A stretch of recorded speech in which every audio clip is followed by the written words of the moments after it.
조갑제 TV 시청자 여러분 안녕하십니까? 2020년 5월 6일입니다. 어제 조선닷컴, 조인서닷컴, 동아닷컴 이런 데서 댓글에서 욕을 많이 먹은 분이 하는 분 계십니다. 홍준표 전 자유한국당 대표입니다. 이분이 사전투표 조작서를 반박했다가 거기에 욕을 많이 하는 댓글이 붙어 있는데 그걸 쭉 읽어보니까 우파 성향이 강한 사람들이 쓴 비판이었습니다. 즉 우파 성향의 사람들은 홍준표 씨가 사전투표 조작서를 반대하니까 홍준표 씨를 비판을 하는데 그 내용이 문재인 비판보다 더 거세요. 아주 감정적입니다.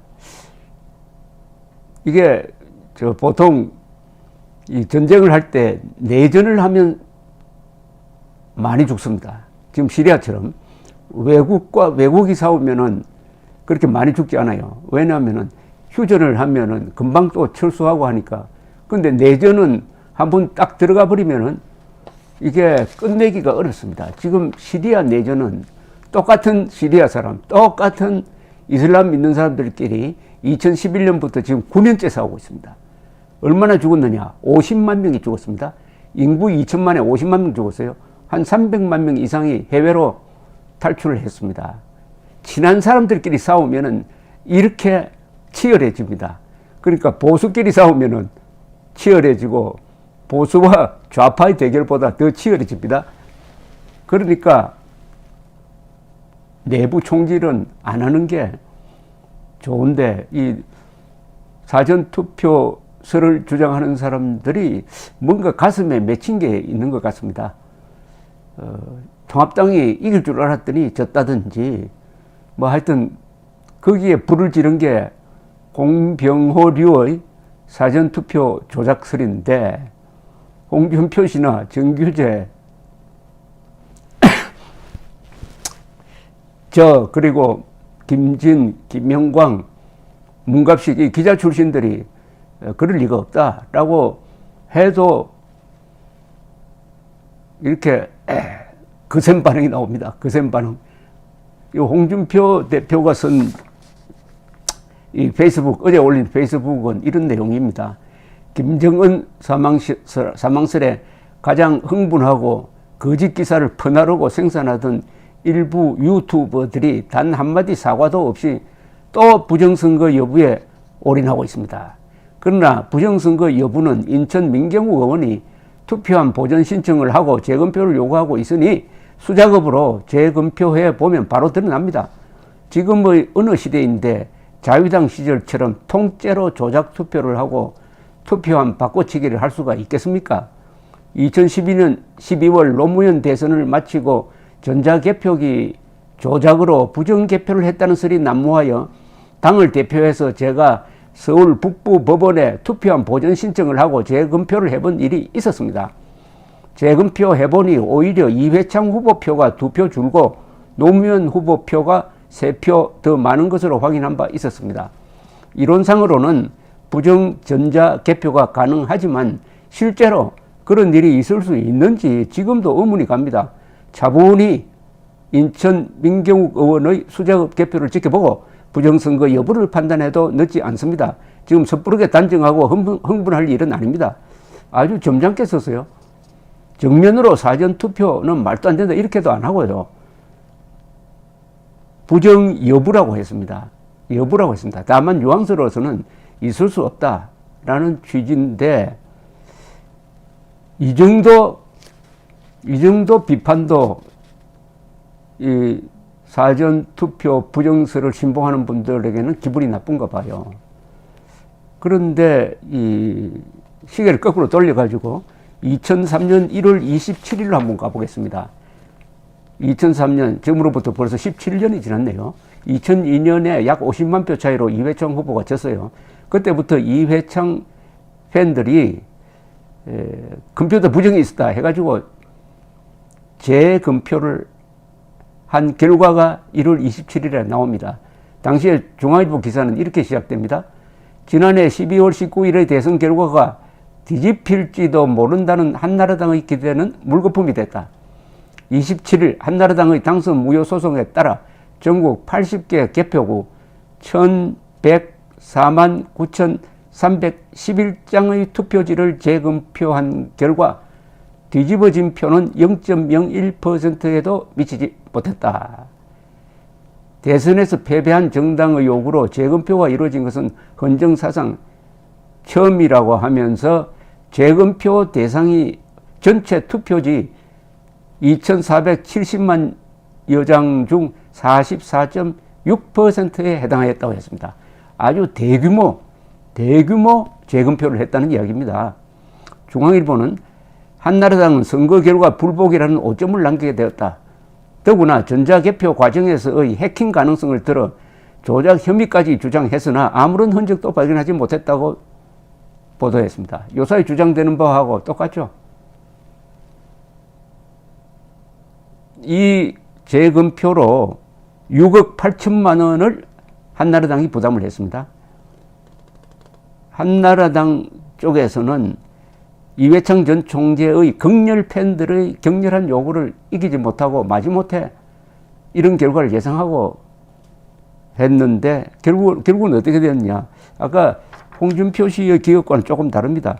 결과는 이회창 후보의 표는 88표가 늘었고 노무현 후보의 표는 816표가 줄어들어서 0.00008%의 오차를 보였다. 이런 이야기였습니다. 중앙선관위 공보과장은 대선 개표에 문제가 없음이 드러났다. 특히 자동 개표기의 오류는 한 건도 나타나지 않았다. 이렇게 자동 개표기, 이게 저 컴퓨터죠. 컴퓨터의 오류는 발견되지 않았다. 이렇게 이야기를 했는데, 그럼에도 불구하고 이렇게 홍준표 씨를 어떻게 보면 문재인, 김정은보다 더 미워하는 이런 심리를 보면서 불길한 생각이 자꾸만 듭니다. 이런 식으로 우파를 분열시키고 홍준표 같은 사람까지도 이렇게 격렬하게 적대적으로 대하는 이런 우파 사람들이 상당히 많다. 이러면은 재검표, 민경욱 의원이 신청한 재검표가 공정했다, 사전투표 공정했다고 밝혀져도 과연 믿겠느냐 하는 생각이 들어서 이 참 문제는 심각하다는 느낌이 듭니다. 이 음모론자들은 문재인 정권보다도 홍준표 같은 속지 않는 우파를 더 미워합니다. 좌파와 싸우지 않고 정직한 우파와 지금 싸우고 있는 모습입니다. 제가 정직 우파라고 하겠습니다. 거짓 선동은 이렇게 우파를 분열시킵니다. 이런 모습은 좌파에는 조롱의 대상이 되고 중도파에는 경원의 대상이 됩니다. 결국 우파 축소를 가져와가지고 반문재인 전선이 무너지고 2022년 대선 패배를 예약하게 될 것입니다. 재검표에서 조작 없음이라 나와도 음모론자들은 믿지 않고 또 다른 변명을 내세울 가능성이 많습니다. 그렇게 할수록 국민 속에서 고립되는데, 고립되면 될수록 내부 결속이 강해져가지고 행동이 굉장히 격렬하게 됩니다. 재검표에서 조작 없음이라 나오면은 그때부터 좌파의 공세가 시작될 것입니다. 우파를 싸잡아 거짓 선동 집단으로 몰아세우면서 자신들의 천안함 폭침 부정 등 과오를 덮으려 할 것입니다. 결과론적으로는 사전투표 조작론자들이 좌파의 도우미 역할을 하여 우파를 치는 격입니다. 레닌이 말한 useful idiots, 쓸모 있는 바보들. 조작론자들은 정직 우파와 통합당까지 선동에 가담시키려 하는데, 이는 일종의 정치적 동반자살 유혹입니다. 과학과 상식을 무시하는 이들의 형태는 본질적으로 좌파적입니다. 그런 점에서 음모론자들은 우파의 얼굴을 한 좌파라고 봐야 합니다. 결국 문재인의 도우미로 전락 2022년 대선 패배를 부를 가능성이 많은데, 이렇게 하고 있는 사이에 승산 없는 사전투표 음모론을 펼치고 있는 사이에 따져야 할 문재인 정권의 본질적인 선거 부정 행위, 즉 선거법 강행 통과, 국가 예산의 선거전 살포 등을 따지는 시간을 놓치고 있습니다. 결국 문재인 정권을 도와주고 있습니다. 문재인 정권을 도와주고 있는 게 지금 사전투표 조작문자들의 행태입니다. 이제는 도를 넘어서 이제 재검표가 기다리고 있으니까 그럼 기다려보자. 이게 아니에요. 이게 아니고 이거는 재검표를 하면은 어떻게 된다. 재검표를 신청한 게 결국은 자충수가 된다. 그리고 사전투표 주장하는 사람들의 통계 수치는 해석이 잘못되었다. 사전투표에 참여한 사람들은 문재인 정권 지지 성향이 강한 사람이었다. 그리고 당일 투표에 참여한 사람들은 문재인 비판 성향이 상대적으로 강했다. 이 두 부류가 완전히 다르다. 요걸 인정하지 않아요. 요걸 인정하지 않고 다 같다고 보고 통계 해석을 하니까 이렇게 자꾸 공상의 나래를 피우고 있는데 우리가 지금 김정은 문재인 정권과 싸워야 할 마당에 홍준표 씨를 그보다 더한 적으로 대하는 우파 세력이 상당히 있다. 그런데 그렇게 주장할 만한 근거가 너무나 약하다. 이 점에 대해서 저희 방송을 들으시는 분들 중에도 그런 분들이 상당수가 계실 것으로 믿고 있는데 한번 생각을 다시 해봐야 합니다. 누가 덕을 볼 것이냐. 뭘 할 때는 반드시 계산을 하고 해야 합니다. 이게 누구를 돕게 될 거냐? 김정은을 돕게 될 거냐? 문재인 정권을 돕게 될 거냐? 나를 돕게 될 거냐? 통합당을 돕게 될 거냐?